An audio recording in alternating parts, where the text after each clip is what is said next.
Bom, voltamos. Bom, esse último bloco aqui, o Doutor Saúde, brincadeira, viu? O homem viajou aí para ver o que tem de novo, o que tem de melhor em saúde e a gente passar para vocês comentar também. Boa noite, doutor Saúde. Boa noite, doutor João. Boa noite, queridos amigos. Satisfação, prazer imenso. Hoje, realmente, com uns assuntos muito interessantes. Apesar do pessoal achar que a gente repete o assunto e fala, mas na realidade nós estamos mudando o enfoque e dando informações novas a cada assunto que a gente trata aqui. Bom, veio aí a farinha de palmito. Você já ouviu falar na farinha de palmito? É agora. Momento já. E aí, a farinha? Exatamente. Olha, e daqui para frente, pode ir anotando aí, viu, telespectadores? Cada vez mais nós vamos ter alimentos com suplementação. Um tipo de comida onde você suplemente com alguma coisa para poder melhorar, porque nenhum alimento é completo. Ele não tem todos os nutrientes. É necessário você estar agregando outros tipos de nutrientes a um tipo de alimento para que você consiga ter uma saciedade melhor e um aproveitamento melhor desses alimentos. E a farinha de palmito? Então, a farinha de palmito, ela é feita com subproduto do palmito, né? As folhas, o talo do palmito, que geralmente se joga fora isso, e o palmito tira-se um pedacinho apenas dele, de 30 centímetros, 40 centímetros só do palmito, que é caríssimo, nem todo mundo tem acesso. Essa farinha de palmito, ela vem acrescentar. Para os senhores terem uma ideia, 100 gramas da farinha de palmito, ela tem 80% da quantidade de cálcio que o indivíduo necessita por dia. Olha aí! Ela tem ainda mais, para você ter uma ideia, uma quantidade muito grande de ferro. 80% da quantidade de ferro que você precisa, essa farinha de palmito acaba passando para você. Polifenóis. Polifenóis que são, que tiram os radicais livres, antioxidantes poderosíssimos, é encontrado nos subprodutos que eram jogados fora do palmito. Então, veja só a importância do estudo, a importância da complementação de um alimento rico em nutrientes e que era jogado fora e era desperdiçado. Bom, então, é a farinha de palmito que o Eduardo falou, a farinha de centeio, Eduardo. Então, se você fizer uma comparação, farinha de palmito, farinha de centeio, farinha de aveia, a farinha de palmito acaba ganhando em alguma relação no que diz respeito, por exemplo, aos polifenóis, aqueles que eliminam radicais livres. Essa farinha de palmito tem muito mais do que a farinha de centeio e muito mais do que a farinha de aveia. Agora, uma dica entre nós aqui, todas essas farinhas, elas são muito ricas em nutrientes. Mas lembre-se, sempre com grãos naturais, com grãos que você não sejam beneficiados. Então vamos passar para vocês utilizarem a farinha de palmito, como o Eduardo falou, a farinha de centeio combate os radicais livres, etc. E a farinha de aveia, que é outro potente nutriente que combate os radicais livres e evitam doenças. E além do mais, ela tem uma grande quantidade de proteína, uma quantidade, essa farinha que nós estamos falando, a farinha de aveia, uma grande quantidade de proteína e de gorduras insaturadas que fazem muito bem para eliminar aquelas gorduras ruins do seu organismo. Então, se você puder ir acrescentando diariamente, periodicamente, farinha de aveia na sua alimentação, também vai ser uma boa para você. Bom, e aí, todo mundo fala que os ossos pedem cálcio, o cálcio está no leite, mas quem está pedindo agora leite é o coração, Eduardo. Exatamente, olha, descobriu-se aí nas pesquisas, lembra? O cálcio faz bem, é necessário para os ossos, necessário para os dentes, necessário para uma série de coisas, mas hoje algumas pesquisas internacionais apontam que a necessidade do cálcio muito grande para a estabilidade e a vida do coração. Olha só os benefícios que eles trazem. Eles ajudam a vasodilatação, né? Ele aproveita melhor a glicose, favorece o equilíbrio do peso corporal, quer dizer, tudo isso o cálcio ajuda. E melhorando essas condições, ele melhora a vida útil sempre do seu coração. Quer dizer, a caseína, um peptídeo que tem no leite, é fantástico aí na prevenção de doenças, na manutenção aí do seu bem-estar, porque é um nutriente. Vamos ter uma lista de nutrientes, doutor João? Pode falar. Só para mostrar para os nossos amigos aí da televisão quais são os alimentos que têm uma grande quantidade de cálcio. Então, os primeiros que são os derivados do leite, do queijo, são os principais. Quer ver? Olha lá, o queijo cheddar, por exemplo, ele tem 2 colheres de sobremesa, ele tem 303 miligramas de cálcio. O leite comum, 300 miligramas. Iogurte. O iogurte também 300 miligramas. Quer dizer, os derivados do leite, em primeiro lugar, naqueles produtos que possuem uma grande quantidade de cálcio. mas aqueles indivíduos que são intolerantes ao leite, não podem comer, existem outros alimentos que têm também. A couve. A couve, por exemplo, tem 61 miligramas de cálcio. Feijão branco. 113 miligramas de cálcio. Brócolis. 35 miligramas de cálcio. Feijão vermelho. 40,5 miligramas de cálcio. Agora, vai uma dica. Todos esses alimentos também possuem cálcio, mas aqueles que são o cálcio que vem dissolvido no leite e nos derivados do leite, eles têm uma maior porcentagem de absorção no corpo dos indivíduos. E vamos ver o que o leite tem, para você ficar bem informado aí, não só o cálcio, mas outras vitaminas, alguns outros elementos importantes à vida, hein? E aí, Eduardo? Eles têm os lipídios, né? Alguns componentes são importantes com propriedades anticancerígenas. Nós temos o ácido linoleico, que ele é capaz de reduzir os estoques de gordura no organismo, utilizando, portanto, mais o açúcar circulante, ajuda, portanto, você controlar até, no caso, a diabetes. Nós temos vitaminas como a B2, a vitamina A, vitamina D, a biotina, que também são capazes de reestruturar isso para você, e minerais, principalmente como o cálcio e o fósforo, que ajudam o esqueleto e os fósforo ajuda a fortalecer o esqueleto, quer dizer, o cálcio se fixa mais.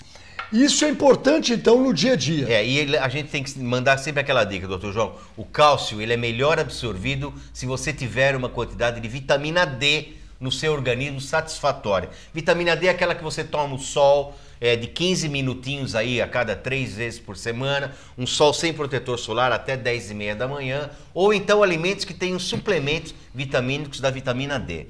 Bom, o mineral, o cálcio, ao longo da vida, eu quero saber a necessidade, o doutor Saúde, o Eduardo, desde o início da vida. Olá, vamos lá. Nós temos aqui até uma tabela também bem importante, a necessidade do cálcio. Crianças de 6 meses, uma necessidade de 0 a 6 meses, 210 miligramas. O indivíduo até 1 ano de idade, de 7 meses a 1 ano de idade, uma criança, 270 miligramas. Criança em idade de crescimento de 1 a 3 anos já aumenta 500 miligramas. Crianças de 4 a 8 anos aumenta mais ainda, 800 miligramas. E na idade do estirão do crescimento ali, de 9 aos 18 anos, é o pico, 1.300 miligramas por dia de cálcio. E aí, na fase adulta, já vai diminuindo um pouco. De 19 até 50 anos de idade, 1.000 miligramas. Lembrando-se que as gestantes ou lactentes também utilizam uma quantidade de 1.300 miligramas por dia de ingestão de cálcio necessária para o organismo. Bom, tem uma polêmica falando que a gordura do leite ela é saturada, mas os estudos mostram que também um pouco dessa gordura, uns 7%, é importante, Eduardo. Exatamente. Essa gordura é importante para que ocorra todas as outras reações químicas necessárias ao organismo. Então, você tem que fazer um balanceamento energético. É óbvio que o cálcio é importante, você encontra maior quantidade no leite, sim. Mas se você tomar um leite gordo, um leite gorduroso, um leite integral, durante muito tempo, que é como você tem que é prescrito a ingestão de leite diária, o cálcio diário através do leite, você pode ter problemas de entupimento de artéria, problemas de circulatório. Então, muito cuidado com isso, você tem que ter alguns alimentos alternativos que tenham o cálcio, mas que não prejudiquem também o circulatório. Agora, você deve, fora o leite, consumindo leite, você deve evitar biscoitos, embutidos, isso aí não, hein, Eduardo? Exatamente, porque aí são feitos são feitos de trigo, que não são integrais, e nós temos gordura transsaturada. É a pior gordura que pode existir, essa transsaturada que se encontra em biscoitos e em bolachas. Agora, no leite tem o ácido linolênico, que o Eduardo falou que é o clã.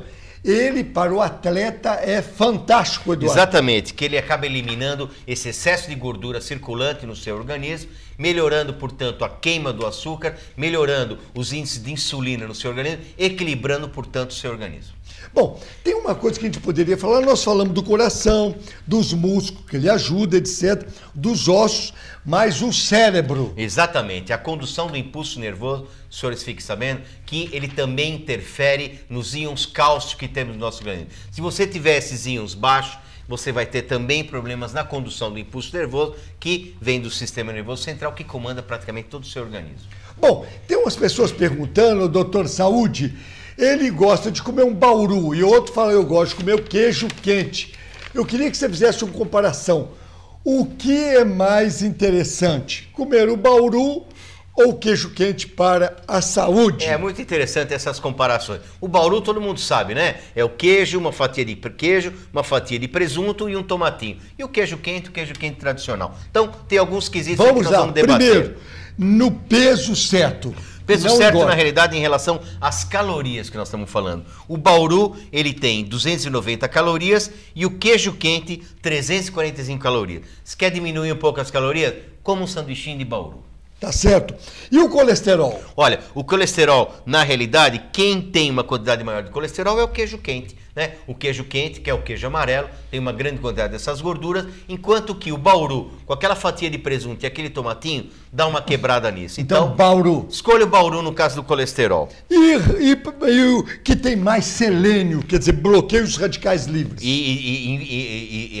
Interfere no seu envelhecimento. Isso. Quer dizer, quanto mais selênio você comer, ele melhor vai ser em relação ao seu envelhecimento. Então nós temos aí ganha o bauru outra vez? Com 26 e o queijo quente com 24. Escolha o bauru de novo.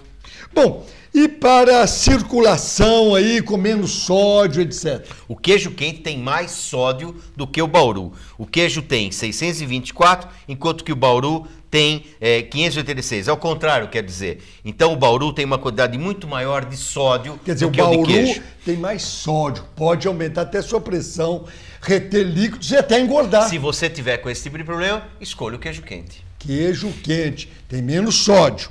Bom, e o ritmo do coração para estar bem aí? Ah, nós estamos falando do potássio. Quando eu falo em ritmo de coração, falo potássio. O bauru tem uma quantidade maior de potássio, enquanto que o queijo é 207, enquanto o queijo quente tem apenas 138. Portanto, o lanche para a escolha desse mineral é o bauru. É o bauru. Bom, e o esqueleto, que tem mais cálcio? Falar em relação a cálcio. Cálcio, de longe, nós temos o queijo, uma quantidade maior de cálcio. 427 em relação ao bauru. Se estiver pretendendo um pouco mais de cálcio, fique com o queijo quente. E para cicatrização, que tem zinco, bauru ou queijo quente? Olha lá, então, queijo quente, 2 miligramas, enquanto o bauru, 1,65. Em relação à cicatrização, o queijo quente ele é mais indicado. E qual que ganha e qual é melhor para a saúde? No placar nós temos 3 para o bauru e 4 para o queijo quente. Então é o queijo quente. Vamos preferir o queijo quente no café da manhã, que vai fazer muito bem para você. Tá certo. Bom, Eduardo, eu queria saber uma coisa, viu? Pesquisa aí que mostra sobre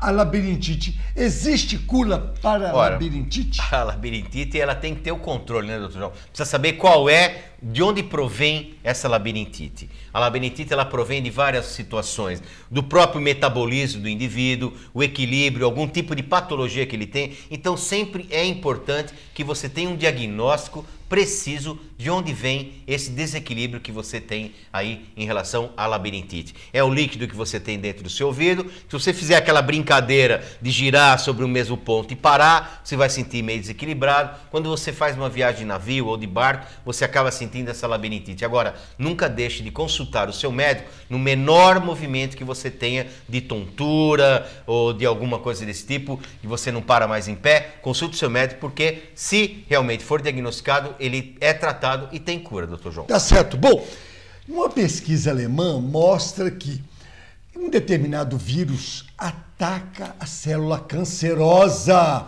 Está eliminando essa célula. E aí, doutor Saúde? É o chamado parvovírus H1. É um tratamento coadjuvante, principalmente para tumores cerebrais. Cultiva-se esse vírus, coloca-se na circulação e ele vai diretamente nas células tumorais, destruindo essa célula de tumor. É óbvio que é um tratamento alternativo, ele não elimina você que fazer aquele tratamento tradicional que o seu médico preconiza, mas já é também mais uma arma para poder se combater esse tipo de doença tão importante no ser humano. Bom, e quem tem psoríase, que é uma doença da pele, etc., tem que ter um cuidado além disso e procurar, às vezes, um cardiologista e um clínico, porque pode ter problemas cardíacos e até mesmo derrame, doutor Saúde. E a psoríase, todo mundo sabe que é trabalhoso, é dificultoso para poder se tratar, mas se for bem diagnosticada e tratada, ela tem aí uma eficiência muito grande de cura. Tá certo.